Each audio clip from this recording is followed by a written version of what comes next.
Welcome to season 8 of a Vietnam podcast, sharing the stories of people connected to Vietnam. My name is Niall Mackay. I've been living in Vietnam since 2016 and hosting this podcast since 2019. I wanted to know more about the people that live in Vietnam, both locals and foreigners, and share their stories. Now we talk to people from around the world connected to Vietnam. My guest today is a regular traveller to Vietnam and serial travel industry professional, bringing groups from Australia to experience Vietnam. Like many people, she's been locked out of the country since the start of the pandemic, so she started a podcast in May 2020 called What About Vietnam, to share more about Vietnam as a holiday destination and show anyone on the fence about coming here why they should visit. In this episode, we'll discuss Kerry's experience of Vietnam, why it is so appealing to so many people, and the future of tourism here when it reopens to international tourists again. My guest today is Kerry Newsome. Thank you for joining me.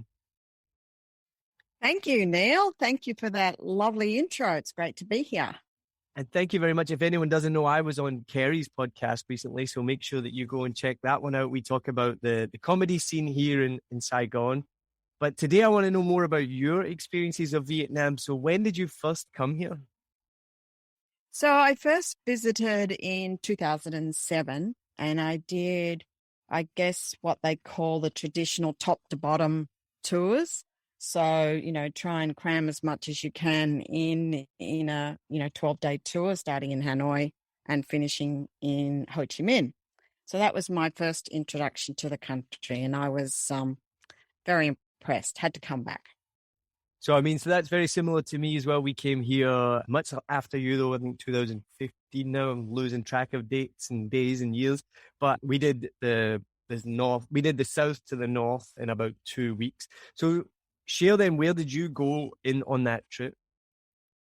So we started in Hanoi and I think it was around about kind of late February, March of 2007. So what I was mostly surprised about was how freezing cold it was. And we even went further north and we went to Sapa. And once again, I was just blown away with just how cold. Nobody told me that Vietnam got cold. I thought this is the tropics. What's the story?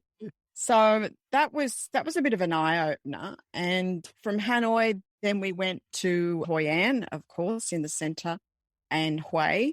And I loved both of those places, I guess, primarily because maybe not as hectic. So as my first trip, I was still a little bit shaky about crossing the road and, things like that. It was a bit overwhelming. And then we finished off in Ho Chi Minh City. So like you said, we kind of did the opposite trip, but saw the same places just in reverse order. And yeah, I was just amazed at, why hadn't I been here before? Why hadn't I come earlier? But I guess Bali was my biggest draw card from Australia at that time or period of my life. Well, Bali is like a suburb of Australia these days, right? It's that's where everyone goes. Well, it used to, it used to be, and, maybe it will come back now. I don't know. It certainly has been a very popular destination for Australia. But I think for Australians, they didn't quite realise once they started doing direct flights from Sydney to Ho Chi Minh and Sydney to Hanoi, the distance in time is about the same from those destinations. So it's about 8 or 9 hours to Bali and about the same for Vietnam. So that was kind of where I was coming from. I was thinking, gosh, this is only about the same time on a flight. Why don't I know about this? And in fact, I know very little about this because I think being an Australian too, Vietnam have very much been part of what, our war history had been about. So, and I can remember there was a tour guide on the bus in the trip who said, I just want to let you know that Vietnam is a country. It's not a war. I just want to get that very clear right from the start. And I thought, I must write that down. I might use that sometime in the future. No, that it's so true, and it's something that you really only experience, I guess, once you come here, because for anyone from the West, whether you're Australian, British, the US, you hear Vietnam, you think war, right? And then you come here and you're like, it's just so far from that. You know, you go to the War Remnants Museum, but outside of that, there's very little anything visible from that. And the country's just moved on so far, you know. But it's funny what you said about being cold in Hanoi, because I still forget that anytime we go to Hanoi and then you look at the weather and you're like, oh my God, it's so cold.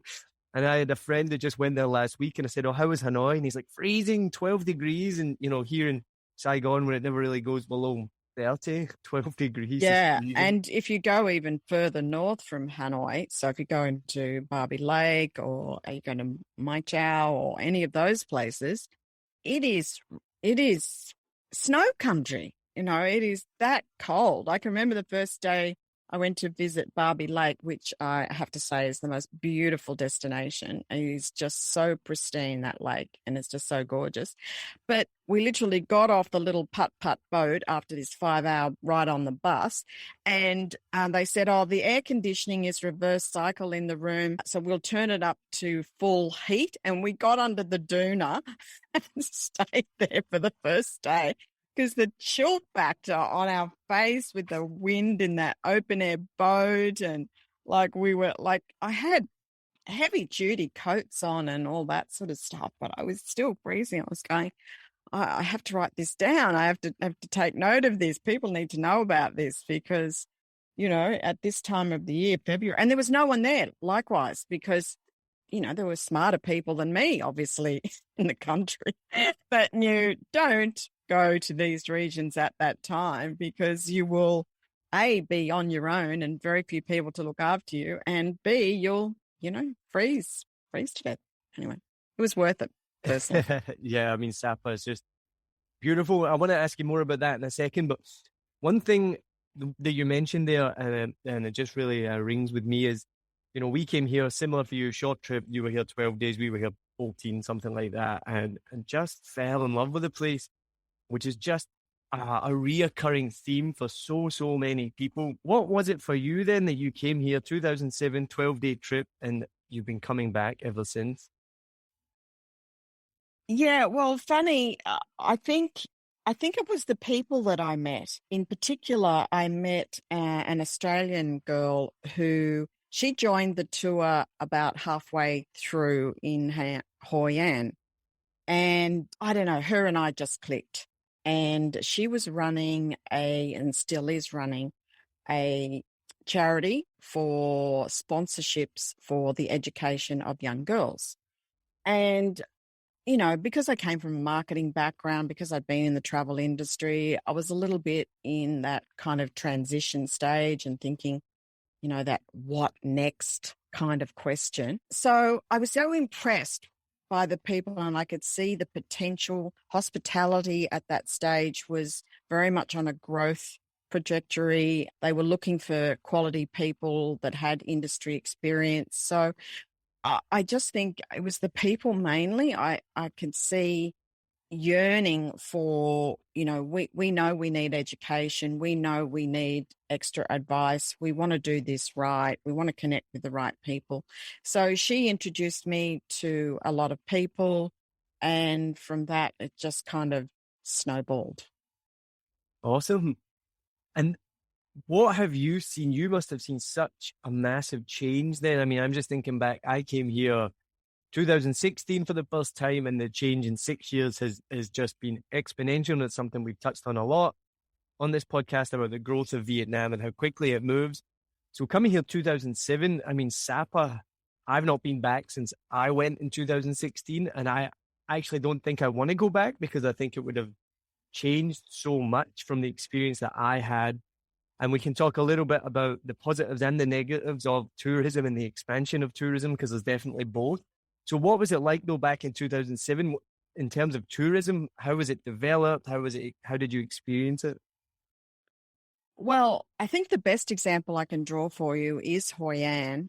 And if you know Hoi An at all, you'd be aware that there's the Chubon River that kind of runs through the middle. And, you know, that's where you see all the beautiful lanterns, and, you know, they have that kind of twilight hour at night where they take people out, and it's just absolutely beautiful.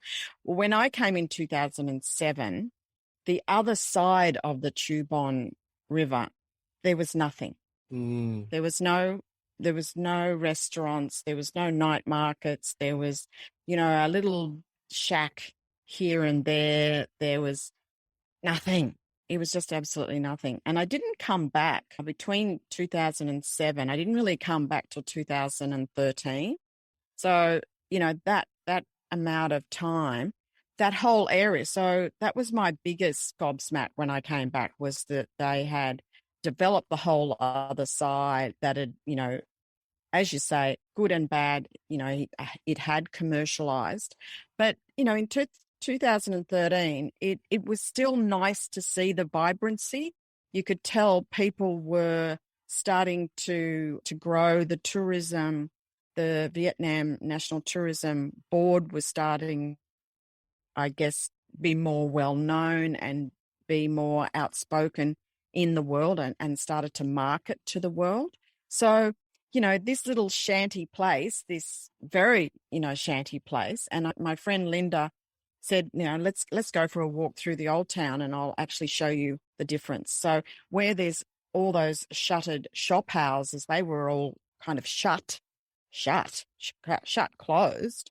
Now they were all open, and there was just this new energy. You could feel the pulse. It was just definitely vibrating, and that was probably the most significant comparison I can draw for you. That so when people do go to Hoi An, maybe after they listen to this show, they can kind of stand on one side of the river and go, "Gosh, that side didn't even exist at one point, and not that long ago." So, yeah, I mean, it's hard to notice it in a big city. Like Ho Chi Minh City obviously is developed, Hanoi's obviously developed, but it's so big you can't kind of track it all. You just can see lots of cranes, you can see lots of hotels going up and all that sort of thing. But to try and give a stark contrast, I hope that's a good example. No, that's a great example. You really, because it's actually funny. So my parents visited here 5 years ago, like today, like it's coming up on my Facebook memories. And 5 years ago today, we were in Hoi An. It came up this morning, and we were on that other side of the river. We went for a massage there. We went to the night market, and so it's interesting because you don't think about it when you're there that didn't exist. But that's really interesting that you have seen that when it wasn't there. And then even in Saigon, you just see things that weren't there before, and you're like, wow. I mean, so we've just, this is how fast things change here. Adrian and I have just had COVID, and we've been at home for about just over a week. And just being home for a week, when we first went out on the bike and we were driving around, and we're like, whoa, where did that come from? Whoa, that building's gone up in a week. Like, things had changed so quickly here. So the difference between, and this is a question we've talked about and asked before, is people who've been here for 10, 20, 30 years, the difference must be crazy. So to even come from 2007, have you been back to Sapa since then? Yes, I did a very short stay. I actually took my husband the next time. And I think the difference was, and I want to be careful how I say this, because you mentioned about the positives and the negatives of tourism. And I guess the first time I did see it, I didn't see the commercialization, like what that would actually look like in Sapa. But when I did see it in 2000, I think it was 2015, I was quite shocked, because I explained this to my husband, saying, oh, it's this, this beautiful hillside highlands kind of area. There's so many beautiful locals. You'll get a real insight to some of the minority groups. It's, and then we sort of got there, and the township had really ramped up its commercial attitude, I guess, and were jumping on the tourists as they were getting off the buses and selling them trinkets. And my husband said, so these are the minority groups you were talking about? And I said, well, yes and no. And, they're trying to earn a living, and obviously this is a way for them to do it, but it is not representative of the whole area. So now when I talk to people about Sapa, I talk about maybe going a little bit further out of, just that very small tourist area that people take the tours. And when you get off the beaten track, yes, that is still there, and those minorities still live as they have done for hundreds of years. And I think that's where the beauty still lies. But yeah, good and bad, as you say. Well, it's the challenge of tourism worldwide. And even as a tourist myself, even when I go visit places, like I remember I went to the Philippines before the lockdown, before the pandemic, and you go to quote unquote secret beach, and it ain't secret. There's like a line of people waiting to get in, and there's people everywhere. And so you see the negatives of tourism, but then you're like, but I'm contributing to this, like all of this waste, all of this construction, like I'm contributing to this, but I want to see it.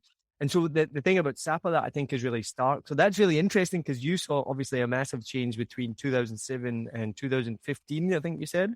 I went in 2015 and I loved it. And I'm like, this is so beautiful. It's amazing.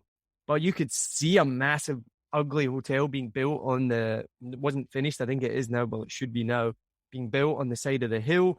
I think you've probably heard about the Statue of Liberty that they built. Did you hear about this? And they had to, oh yeah, it's so funny. They had to rip it down. And this was an example of how things work here. That they were ordered immediately to take it down. And they said, well, we need to bring the staff from Hanoi. We need to bring the construction people from Hanoi to tear it down. But we can't do that right now because of the pandemic and they can't travel and lockdown. And they're like, no, you need to take it down by tomorrow. And it's like, yeah, but we can't. And they're like, no. I don't know what the time scale was that they brought it down, but that's just an example of things going wrong here. But so my point is, though, that you saw the change, from 2007 to 2015. I went in 2015 and loved it, but now I'm reluctant to go back because I think I would notice these kind of horrible changes. And this is the problem with tourism, right? Because it brings so many benefits, and you don't want to talk it down because, like, you're talking about these hill tribes or these local people. It's bringing them money, it's bringing them jobs. But then you're going to have, I always find it difficult because then you're like, oh, well, it's not as good as it used to be, and I've had this thing before where I'm like, oh, I wish I'd come to Vietnam 20 years ago to experience it. And this is a question I used to ask at the end of the podcast. And as we discussed it, I realized it's such a horrible opinion to have because coming here 20 years ago, there was more poverty, the people had less things. So I'm like, oh yeah, I wish I could have come and had a more authentic experience 20 years ago, but that's a totally selfish point of view because the development for the people makes such a difference. So where do you see Vietnam on that kind of tourism kind of timeline? Because it obviously started off way behind countries like Bali and Thailand, which are very developed tourism. We talked about as well, people just associate Vietnam with the war. So where do you see Vietnam now in terms of tourism? Well, it's a really interesting question because, like every country, I think pre-COVID, that we're talking 19 and 20, it's hard to compare to what tourism is going to look like in 22 and beyond. That 2 years has changed for nearly every country in the world, their ability to forecast, their ability to plan around numbers, experiences, tours, etc. And Vietnam is no different. I mean, Vietnam was at its peak before the pandemic. It was bringing in 18 million tourists, where previous years, it had been sort of growing at around about, 10 or 12%. But I can remember back in, the era that we were talking about around that 2007, you were considered a real pioneer to be going to Vietnam. Wow, how brave are you to go to Vietnam? Like, it was a real adventure tourism, and I was staying in these absolutely gorgeous boutique hotels and I'm going, where's the adventure here? Like, golly, they are bringing me flowers and I'm having fresh fruit bowls and, this is unbelievable. I cannot believe it. So in talking about where to from here, I think it's going to take a little while for Vietnam to rebuild, and that will be in its hospitality industry in particular, because, that industry just got smashed, so a lot of the hotels lost a lot of their really great staff, and that talent pool literally had to go home, go back to some of their villages and to the outer parts of Vietnam just to, see it out, to just endure it so that they could, try and manage with whatever savings they had. Some hotels were able, when the bans were lifted, and to allow the Vietnamese tourists, so the local tourists, to travel, they would, be able to keep their staff on for that. But there were some hotels that were just totally geared to the foreign tourist. And, they got hit the worst. And, the recovery from that, as I hear now, as we're sitting, a little bit over a week away from opening up again, just the scramble to get staff back on board, to get everyone trained up again, to get procedures in place. They now got to gear themselves for extra levels of sanitization. They've got to keep their hotels in a way that they probably, a lot of them would have, but I think about the homestays. I mean, there was something like 380 homestays alone in Hoi An. And they actually had to stop giving out licenses to homestays because there was just too many of them. Now, where are they going to go and how are they going to manage in the future? People love them because they got to stay with a family in a lot of cases. Some of them were like mini boutique hotels, but, the family-run operations where you stayed with the family in one of their bedrooms, you got very cheap accommodation. But would the sanitation level be up there for COVID now? Probably not. Would they have enough English skills to navigate themselves around that now? Who knows? So there's a lot going on to get back up there to that 18 million. I mean, foreign tourism from a GDP perspective was about kind of 10 or 11%.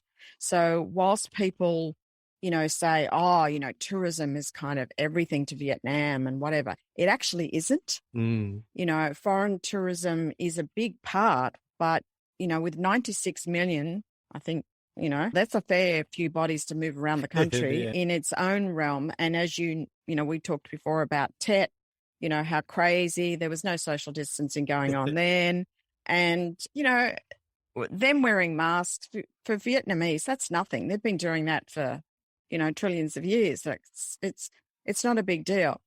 But for the foreign tourist and for the health authorities and for the Vietnamese government to manage this on a CDC and WHO level scale so that they win the confidence of the traveller. Because I think this is actually what the big thing is now. Is the traveller going to feel confident coming to Vietnam when, they had such a bad cases in 21 and when everyone was kind of coming out the other side? So I think and I know lots of people in the industry, as you would guess, and everyone is working very, very hard behind the scenes. All your airlines, all airports, because there's quite a few small airports you'd be aware of around the country. So, getting staff back on for those, getting tour guides back, the ones that really knew their way around, could speak multiple languages, getting them back in vogue. And as I said, getting sanitization products into the hotels, getting them trained on them, it's a big job and there's going to be some big changes. But I'm very confident that Vietnam will bounce back because it's just got that resilience. It just has the ability to turn on a dime and come back with better places, some better experiences, some more thoughtful experiences, some more diverse experiences. So, I think once again, it's going to be a discovery tour, Neil, and can't wait to get back. Yeah, I mean, it's like one of the things you mentioned there. Vietnam is definitely resilient. And as we mentioned already, things happen quickly here, sometimes for good, sometimes for bad. But in this case, it will probably be good that they will come back. I hadn't thought about the scale of what a mammoth task that is that you've just described to turn that back on. Because you are right. And so being here for 6 years, we witnessed that peak tourism of Vietnam the last couple of years before the pandemic. We were living here And then we were shocked by the amount of our friends and people that we knew that were coming here for a holiday, people we hadn't maybe spoken to for years, but, still connected on Facebook. And it's like, oh, you're going to be in Vietnam. Let's catch up, from my wife's side and my side. And we in that last year before the pandemic, we saw so many friends, and it was incredible just to see these people that we hadn't seen for years. But you could see that was part of this tourism boom. But it's interesting what you say as well, because I think that's almost a very Western-centric point of view that many people have, that they think these poor, quote-unquote, countries in Southeast Asia are just totally relying on tourism and can never survive without tourists, and they're going to fall to pieces without tourists. But actually, I mean, there's, like you mentioned, there's 96 million people here, massive export and manufacturing. Tourism is a big, big part of it, and Vietnam has had to sacrifice that industry almost entirely. Foreign tourism, obviously, anyway, but the country still can survive without it. But what I find interesting as well, you're talking about how just having to bring back all this talent. Even before the pandemic, I had read this article about how Vietnam is similar to Thailand, massive 5-star tourism industry, and you see that in Phu Quoc especially, and anywhere big 5-star hotels. They need talented chefs. And there is this is the things you don't really think about. There's a dearth of trained 5-star resort chefs. And you think about it, most people that probably work in kitchens here have learned from their parents and grandparents. And that's amazing. But when it comes to, working in a 5-star kitchen. So I think I read, this was again pre-pandemic, they needed something like 10,000 trained kitchen staff. And didn't have enough. And I know that people are taking strides to fill that, but it just shows you how much needs. It's not as easy for someone like you booking trips to be like, yep, all right, sweet, everyone, we're going back to Vietnam, let's go. Like, it's not going to be that simple. So how do you see that going forward for people like yourself, people booking tours? Is there going to be disappointed people coming here and then realizing that it's not what they expected? Or anyone, if we're watching on YouTube, you can see Kerry's face. If you're listening, Kerry can explain what that face was she just made. We'll be right back. Join pilot and adventurer Fernando Pino as he takes you on journeys to discover exciting destinations across the UK and Europe. You'll fly with him to hidden gems and experience local culture, from bustling streets to serene hideaways and the best places to eat, sleep, and play. Travel Plans is more than a podcast. It's your ticket to exploring the world and its history with a friend. In this episode, we are flying to discover a beachside paradise perfect for the whole family. Discover golden sands, activities galore, and even free childcare so you get your own break too. Why am I still here? Well, I'm kind of the girl that likes to keep things real, and in the sense that, I want people to go there with very managed expectations, because just how I've described the ramp up, you don't kind of open the gates on the 15th of March and go, woohoo, everybody's up to speed, everybody's got their goods together and it's all going to run perfectly. That would be just an unrealistic expectation. I mean, we're still waiting for the immigration site to change the visa status so we even know. And it's the 7th of March. And yet I know people really who love Vietnam and can't wait to get back. They've already booked their flights without even seeing visa status will be. So, there is going to be diehards like me and people maybe who follow my podcast or Facebook pages or blah, blah, blah, that will go, I don't care what it's going to look like. I want to get back there and support the country. They've obviously got friends and people they want to catch up again. And, they want to be part of the reboot. And I think, there is going to be a lot of people that do come back that want to build that back up to a healthy, sustainable level. Because as you described it also in 2019, it was going a bit crazy. Like there were buses that were parked out of Hoi An, they couldn't actually, they stopped letting them into the streets because they just couldn't fit. They couldn't handle the people, their luggage, the whole schmeal. And, they had to push them to an out, and then they had to kind of run them in little golf carts, into the town in small kind of acceptable levels so the town could cope. So somewhere between that and 2007 would be a great happy medium. And I think from a provincial level as well, they're trying to look at the areas in a very holistic way, a much more sustainable way. I mean, I was talking to a resort, a wellness resort, and one of the things that they did during the pandemic is they planted 2,000 trees. So, he said, my staff wouldn't have had time to do that,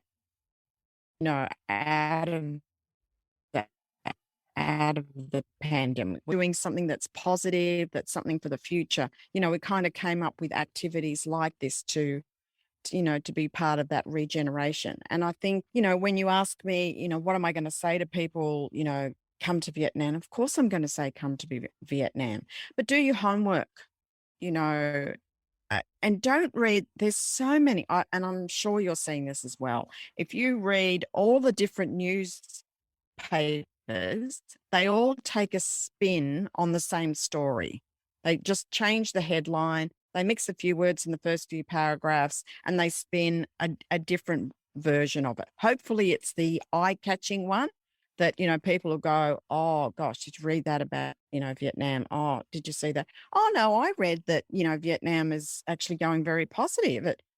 It depends on who's spinning the same piece of information. And I think getting quality information, working with travel agents that you can trust, tour operators, people that have been and had a lot to do in the country, I think will be a premium in the future, because you want to cut through all the nonsense, you want to cut through the crap, and you want to get to what is the real deal. And, coming to Vietnam has some caveats, and will have some on entry, around travel insurance.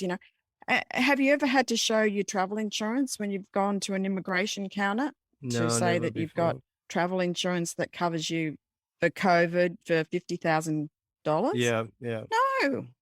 So, how are they going to want to see that? How has immigration decided on a worldwide scale that, that looks right? And I've got no idea. So we're still waiting for those procedures. The airlines are still waiting for those procedures. The airports, the people that run the airports, their staff, So there's going to be a wee little time there of a few, chinks in the armor ironed out, a few bugs. I think it'll smooth out in a very short amount of time when they realize it's just a bit hard and a bit unrealistic. And, by, a month down the track, it should be all streamlined. That's my hope. Well, it's funny what you said there, because we literally had this conversation last night. So as you said, it's March 7th as we're talking. This will go out next week, and the borders are due to open on March 15th. But what you said, and we had this conversation yesterday, and this again is a classic thing in Vietnam, is decisions get made without much communication that I can see anyway, or hear about or read about, as to how things will happen. And so we'll be like, okay, so borders are opening to tourism on March 15th.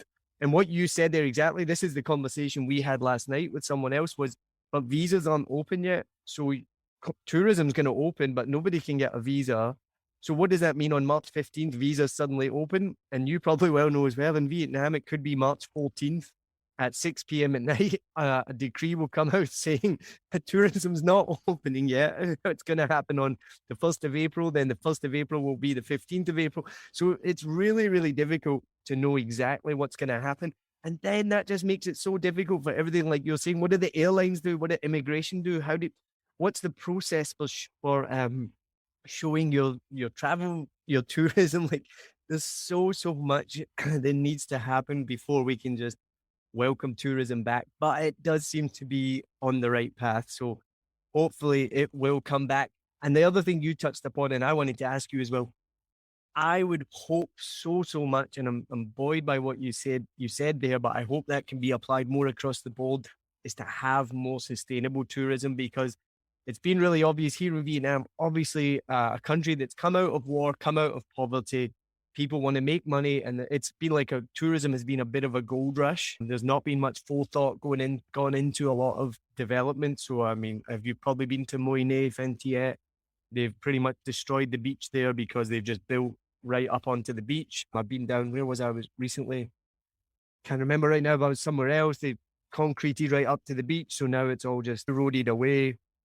And then what you mentioned about Hoi An, I reminded me about these, you've probably heard about these $0 Chinese tourists where they come and stay in like a Chinese owned resort.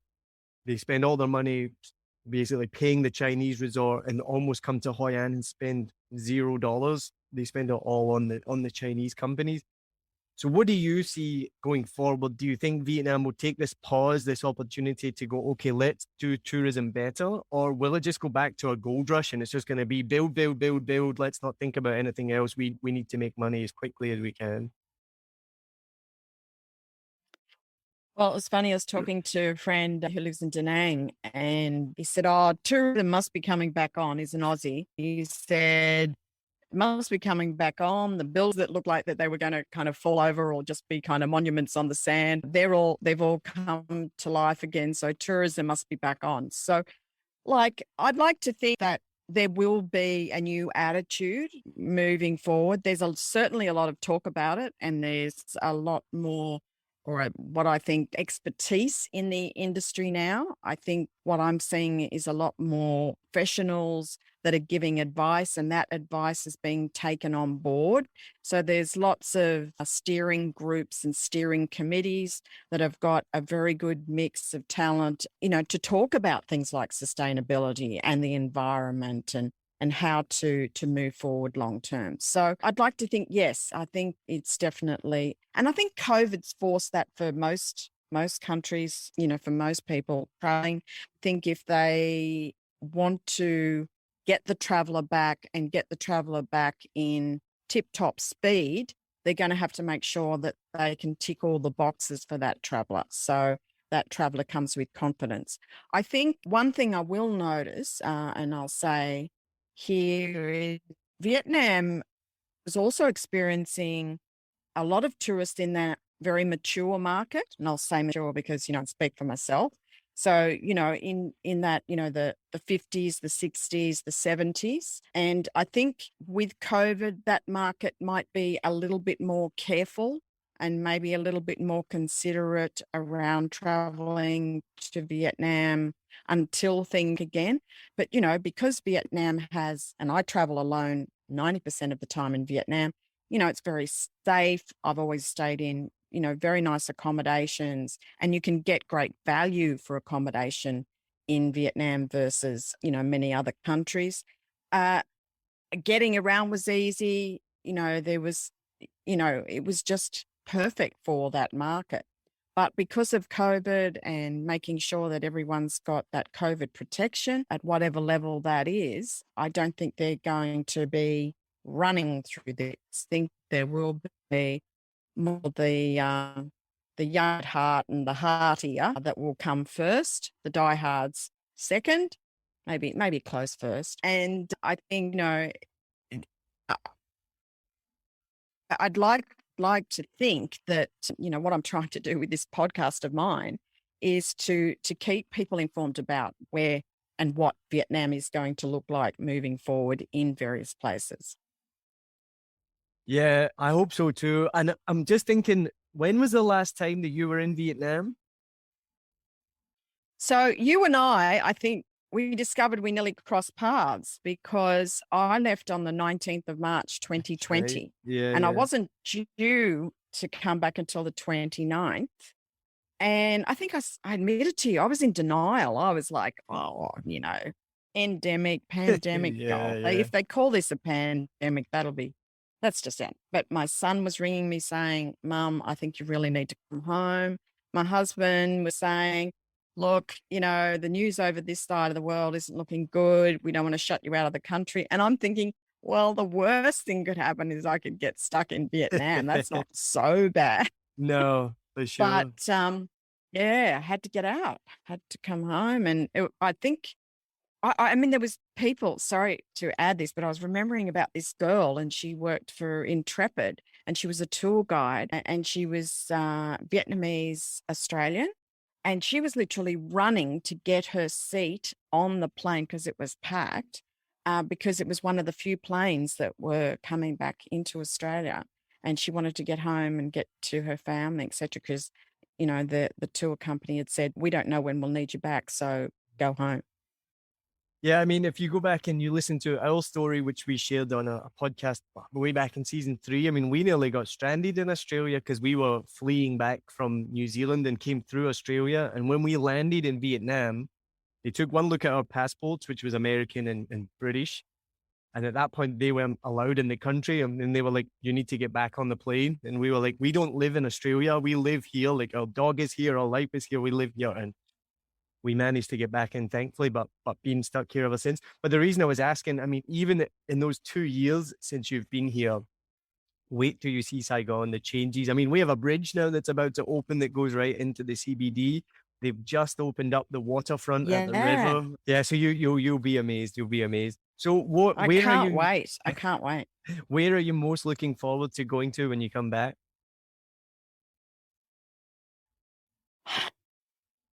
Well, of course, part of the work I'm doing with the podcast has given me an opportunity to meet a lot of people and talk about places I haven't been. Because I don't know about you, Neil, but I haven't been everywhere in Vietnam yet. Not yet, no. It's a big place to cover, don't you think? Yeah, for sure. So I think one of the places I do really want to go is to the Phong Nha Caves. A few people that are locals, one who owns a homestay there, and one who was one of the crew that actually discovered Dung Cave. How bloody lucky was I with that? Wow. To meet him and have him on the show. So I think, I want to go to Phong Nha, and I think I want to do 1 or 2 days into the caves and see how I go. Yeah, no, that would be amazing. That's a good one. Yeah. Nobody says, well, Kerry, have you done Phong Nha yet? No, not yet. So have you been? No, not yet. And I keep forgetting that. I just forget things exist in the world these days. I'm stuck in Saigon for so long. Forget that there's a big wide world out there. So that's a good reminder. Well, my next question was going to be, so we talked about your podcast is one of the things you want to encourage people to come to Vietnam. And one of the things you said is people thinking about it or sitting on the fence about coming to Vietnam. And because there is that perception, it's funny, we talked about it in the beginning. And I remember in one of the very first podcast interviews I did with Lewis Wright. And the question was, what's one of the biggest misconceptions about Vietnam? And it ties into what you said. He said he has family and friends back home that think he lives in rice paddies and he's just living in the, they just think of rice paddies and countryside. And he's like, no, I live in a big city. Like, it's normal. Like, it's just a normal big city. So people have these misconceptions of the war as well. And that it's just a big countryside. So what would you tell someone thinking of coming back to Vietnam? Why would you tell them to come here? What would you tell them? If you want a more quiet, tranquil getaway, there are places to go for that. If you want the hubbub of a city with great bars and entertainment and even a good comedy scene, I've heard that, it's got great food, it's got great restaurants, you can get that. If you want the outdoors and you want to go trekking or you want to go mountaining or you want to, get some culture, like there's 54 minority groups, there's trips out to, you can actually go and stay, and they'll let you stay in very small groups, or they'll let you stay with some of those families that, that they have endeared to that tour company. So, kids love it. There's stuff to do for kids. There's great beaches. There's not many places in the world that, you can actually sit on the beach with a long, cool drink and watch somebody who's parasailing or, doing some really great beach stuff. I mean, I know I sound like a real raver about Vietnam, and I haven't got like the right to do so, but like I can't pick on it. I go, well, okay, there's this and there's that, but every country's got that. So, Mhm. I mean, the traffic, I can remember my sister came into Saigon with me,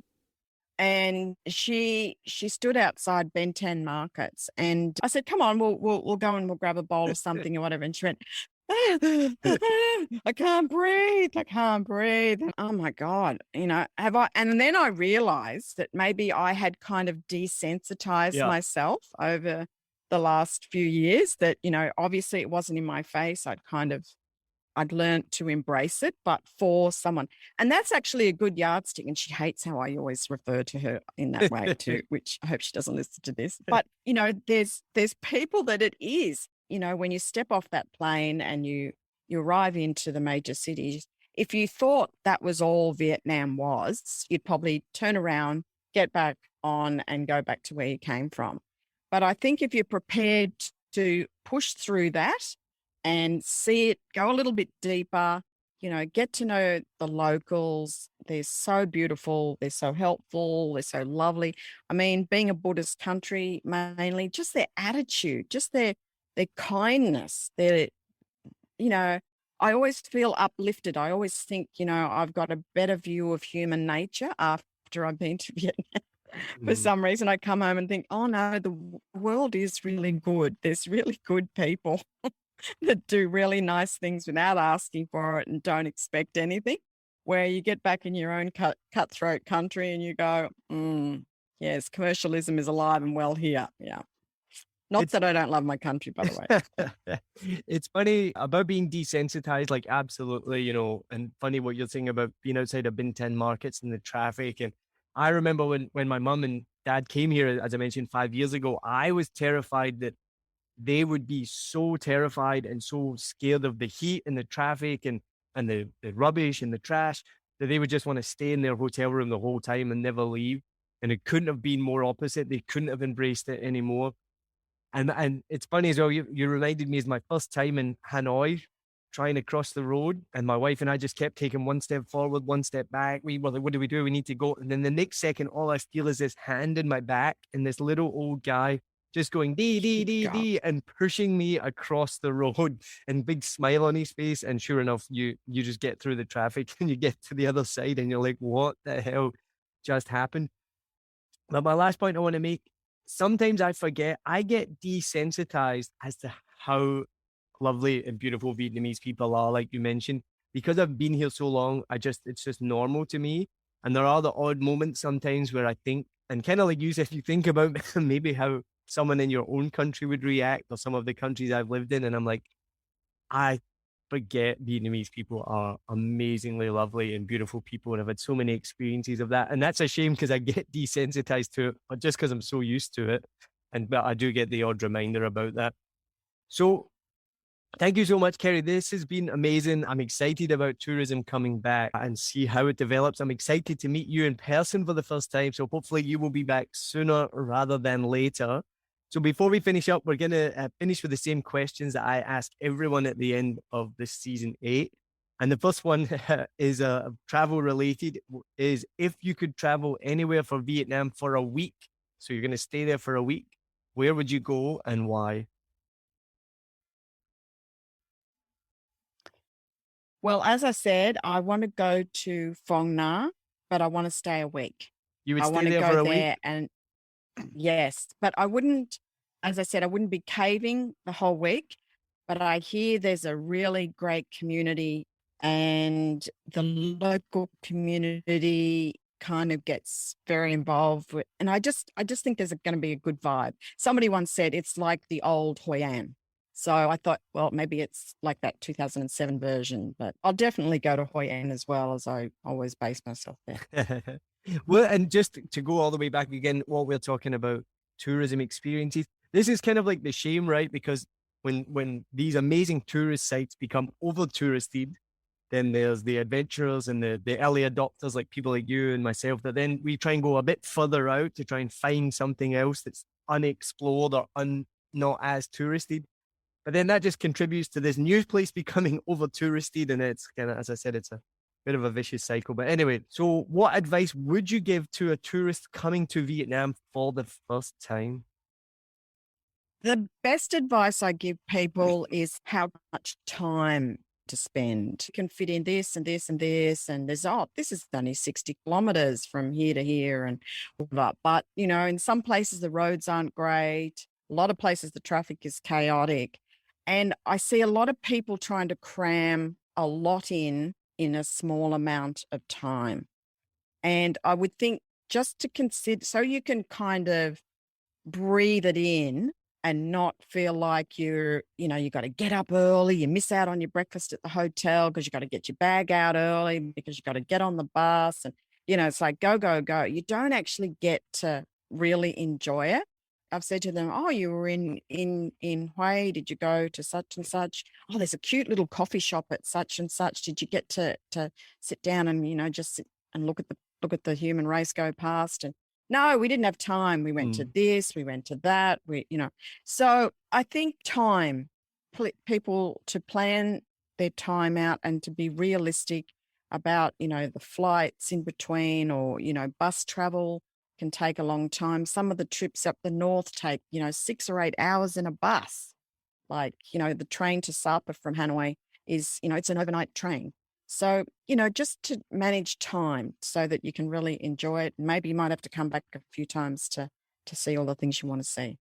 So this question comes up quite a lot on expat groups and the question worldwide as well. So I want to know, what do you think is the difference between an expat and an immigrant?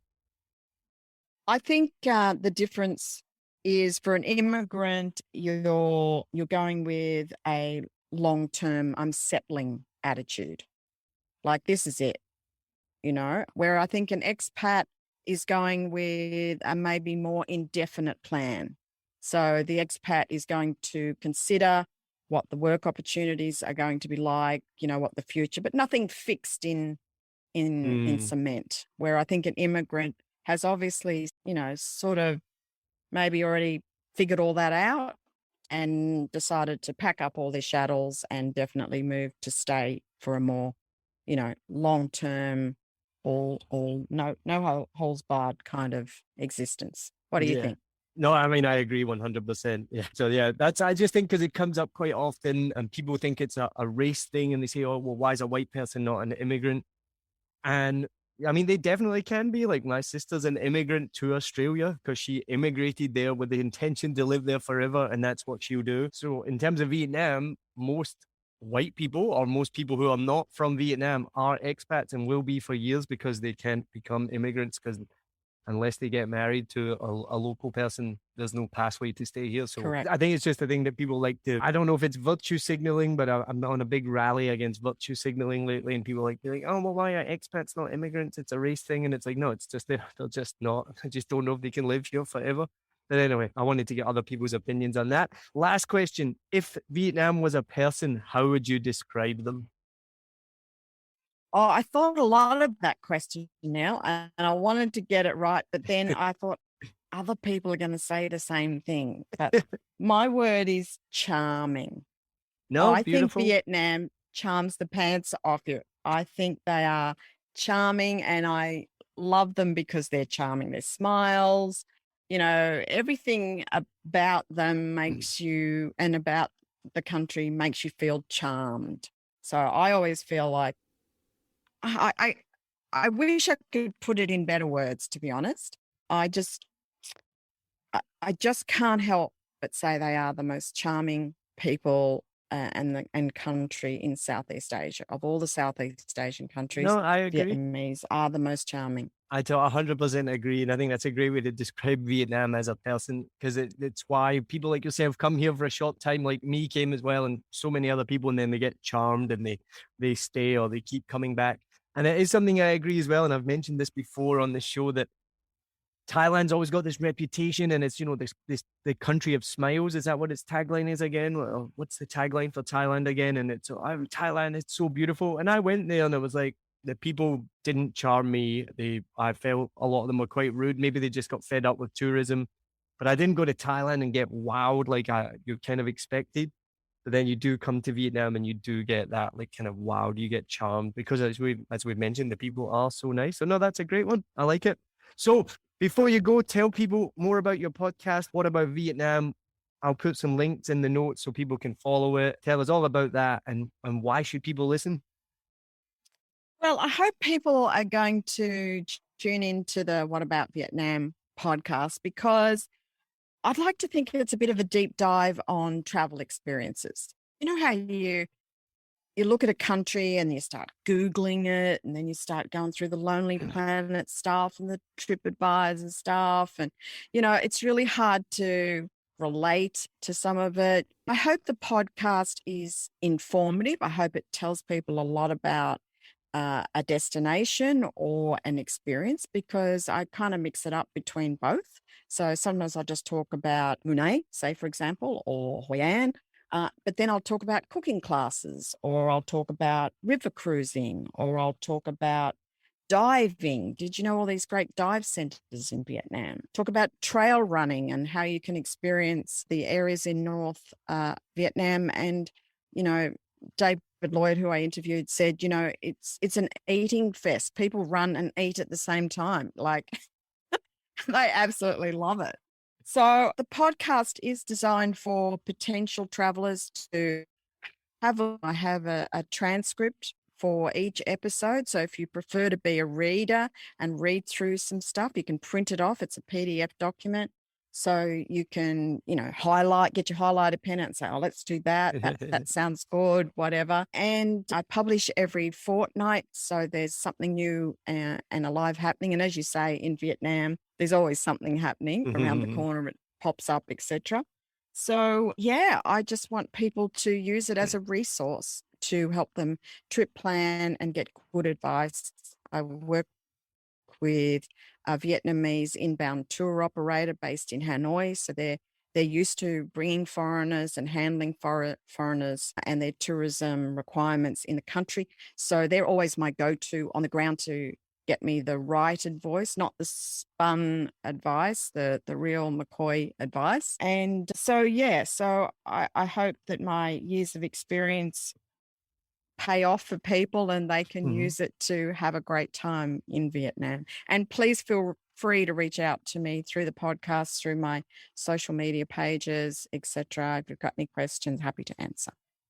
Awesome. Thanks, Neil. No, that is a really good resource because, I know when we were coming to Vietnam, we were doing exactly like you said, all the TripAdvisor, and there's so much information to get through and to take on board. So it's good to have that resource. And you've obviously got the inside knowledge of Vietnam from many different people. So guys, make sure you check out What About Vietnam podcast. Kerry, thank you so much. And I cannot wait to finally meet you in person whenever those borders do open, which will hopefully be soon. And you will be back here in Saigon. Thanks so much, Neil. It's been great being on the show and just great to meet you, to know what you're doing in the comedy scene. That's really fantastic news. And I look forward to coming to one of your shows and just getting to meet you and your wife and seeing what Saigon looks like in 22. So count on seeing me. I'll be back as soon as I can get that ticket and visa matched up. Awesome. Thank you so much, Kerry, and I will see you soon. I bet. Cheers. Thanks for listening to this episode of a Vietnam podcast by 7 Million Bikes. We hope you enjoy hearing our guest stories. If you haven't already, please make sure to subscribe to the show and turn on notifications so you never miss a new episode. Thank you so much to Lewis Wright, who made the 7 Million Bikes music and continues to support us in every way. Also to our audio engineer, Luke Digweed, for making sure each episode sounds amazing for you. Also, a big thanks to the 7 Million Bikes community. Thank you so much. It's amazing to get to know you guys. It's amazing to see how much we're growing, and I look forward to seeing you at our next event. You can join the community today. The link is in the description of the show. You'll get free tickets to 7 Million Bikes events, episodes before anyone else, and extra special bonus content only for you, and invites to special member-only events. You will also obviously be providing massive support so that we can keep sharing people's stories with you on a Vietnam podcast. Also, follow us on Facebook, Instagram, and YouTube. And remember, we have 7 seasons of stories to share with you. So check them out if you haven't already, and we hope you can listen to future episodes too, so you can laugh, connect, and discover. Cheers!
I hope you enjoyed this episode.